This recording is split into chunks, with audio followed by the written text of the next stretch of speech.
Hi, I'm Carmen Alana Tibbetts, and this week in the Agosia Art Studio I am making human heads. And I have some samples here, and you can see basically what kind of heads I make. They all look pretty similar, but there are variations. Just like people, they all look a little bit different because each one is stitched a little bit differently. So I make t-shirt fabric heads, and these are made with recycled t-shirts, and I use the same kind of fabric that I'm using to make the hands on my dolls. So my pattern utilizes a pretty basic shape, and you can see here that, I'm going to use the brown head and roll these out of the way. I have a seam going down the center of my head. Some people don't like that, and they decide that they don't want that seam, they want the smooth face, and they'll do an egg-shaped pattern that has the seam going around the sides. There's really pros and cons to doing it either way, so if you're just starting out, I would suggest that you just give it a try and see how it's going to work. So I have an opening in the back, and then I just stuff very firmly and then stitch closed, and this is all going to be covered up later, so I don't really care if it looks horribly bad. So I do kind of the minimum of needle sculpting. I have a little bit of a divot on the nose, and I have a guy here that's not sculpted yet, so you can see this little divot from the pattern here. So I will do a couple of stitches down the nose to define that, and then I do 2 stitches to make the mouth, and then I do some stitches in the eyes to pull that into the head. So you can see here that it's pulled in to make those eye sockets, and then I do the eyes with beads.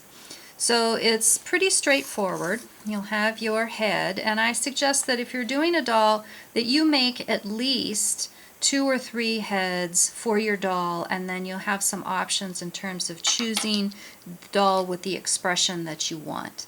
So to sculpt, I use button craft thread, so this is a cotton thread, and generally I only use 2 colors. I have a gray and an off-white, and I just choose whatever works best with the fabric that I have. In this case I'm choosing white, which normally wouldn't be my first choice because it'll show a little bit more. I prefer to have a darker thread so it falls into the shadow, but it'll be fine. I don't mind using this at all. So then you just knot the end of your thread, and then you have to think about what you're going to do with your face. And one of the things that people do when they're starting out is they always get the face wrong because they think that the face is going to take up the entirety of the head. But it doesn't.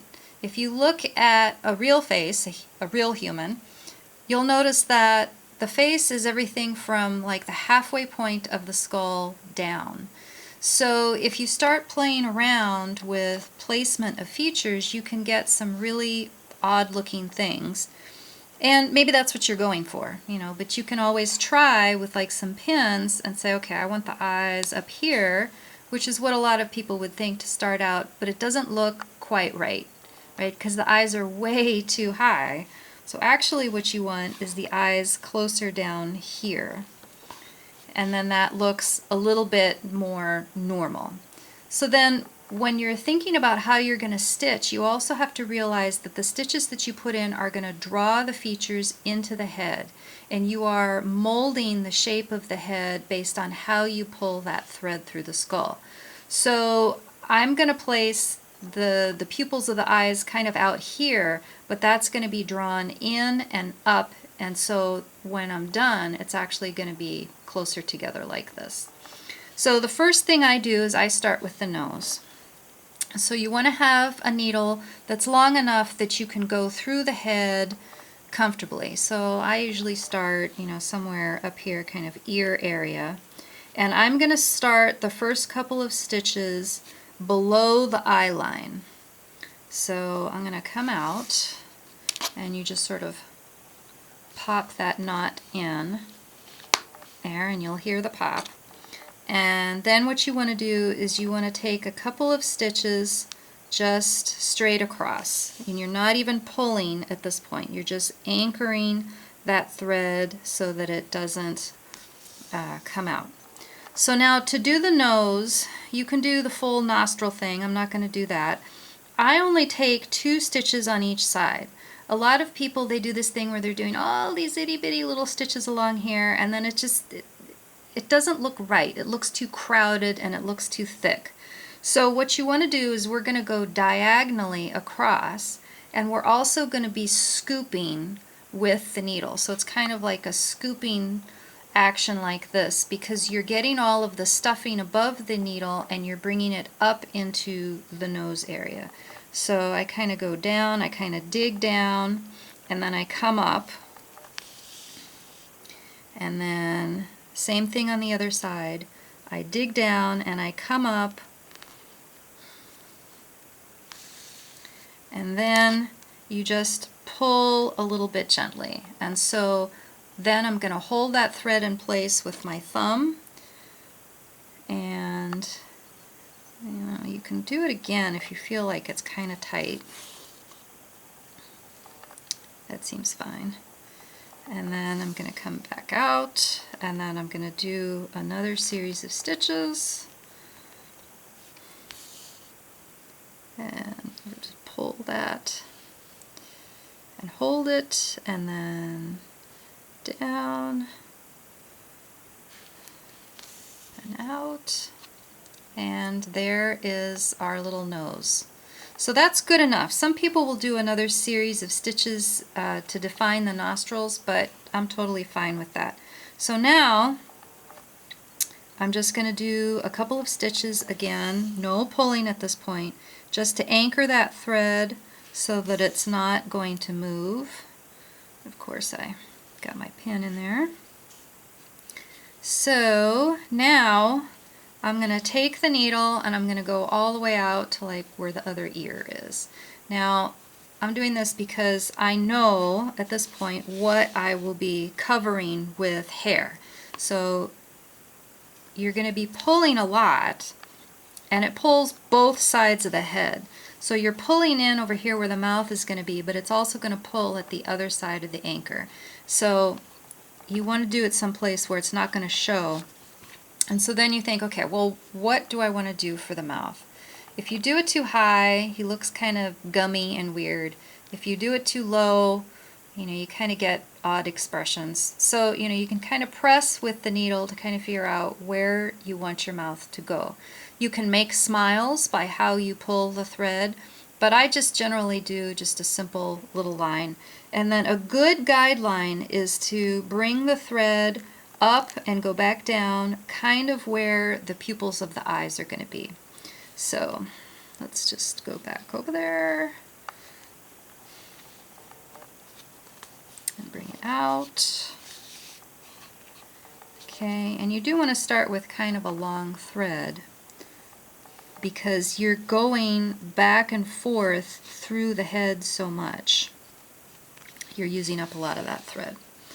So you just sort of pull, and I'm not really happy with that, but I'm going to go ahead and go with it. And then I do one more stitch.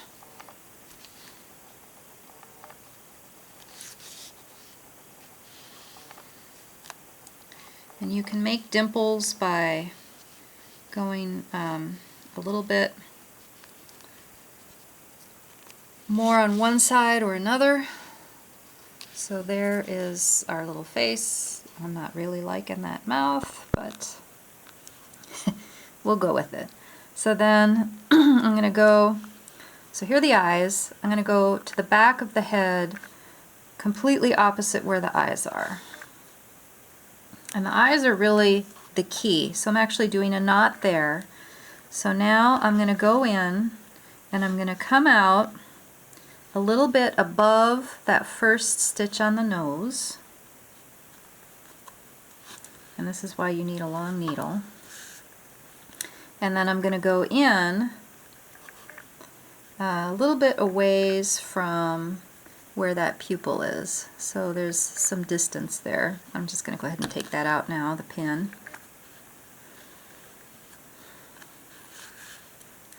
And then you just pull. And what that does, you're going to create a face that kind of looks like it's sleeping, because you're not really defining an eye, but you are creating an eye socket. So you can go ahead and make a knot there. Go over to the other side, and you see how it's pulling in the back, so it deforms the back of the head, which is okay because that's going to be covered. So I'm going to come out over here.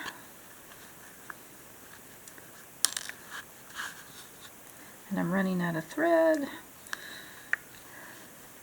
That's why you need a really long piece. Of course, you can always do all the features with separate pieces of thread. So there we are. I'm just going to knot this off real quick. I know it's not fun watching the knotting, but there is my basic head. So it's not a lot of stitches. For me, less is more. To make the eyes, I used to do, you know, all the stitching and create all the eye socket and make this rounded thing, but I just got tired of that. It just never worked out, and the thing for me was that the two sides would always be different. And then I tried painting, and it was a pain in the butt. So I decided to go with the bead thing, and that really works out for me. So I use two sizes of beads. These are the little white ones that make the white part of the eyeball, and then I use whatever color for the iris. And you can see here that I'm placing those beads in that eye socket, and it's a pretty realistic looking eye, and it's very easy, which is a big plus for me. So then you're going to have all of your different little heads after you put your eyes in. And so here's my other little blue head, and that is going to go on my blue body. And I do not do button jointed heads for these kinds of heads because they're too soft. Those buttons that I use for that joint, they really pull through, and that would really deform these kinds of skulls. I guess if I had a lot more time and a lot more patience, I could make the solid heads, but I just don't. So I just go ahead and I pin them on and I stitch around, and then they look pretty good. I like them a lot. So let's take a look at some that are finished. So this is the doll where I really, really liked this fabric combo. So here I have some hair. This is kind of curly hair. For a long time, I just always did these complete covering hats because I hate hair. So what I end up doing is making a crocheted wig that I fit over the skull, and then I crochet. This is actually just chains of pearl cotton, and I think I have a little twist of the pearl cotton here. So I use about 1 skein per doll, and that seems to work out really well. So this doll has a wig, and there's not a lot of the curly stuff up on the top of the skull, but it does cover, so if you were to look inside the hat there, you would see something that looks like hair. And let's see, let's go to a different one. You can see here, here's the pink doll, that the stitching just goes all the way around the neck. It's very firmly placed. This doll also has a wig, and let's see, I actually have a hat here. So you can see there's the little wig, and it is stitched on in the perimeter, and then I made some curls at the base, and then I just made a simple little hat that kind of fits on like so. I'll fix that later. But it's pretty straightforward and just very simple. For me, it's all about simplicity and what can I make quickly and easily. So I like these little wig scenarios. Here's another doll here, and this one does not have a full wig. She actually only has curls and braids around the perimeter, and they're stitched on.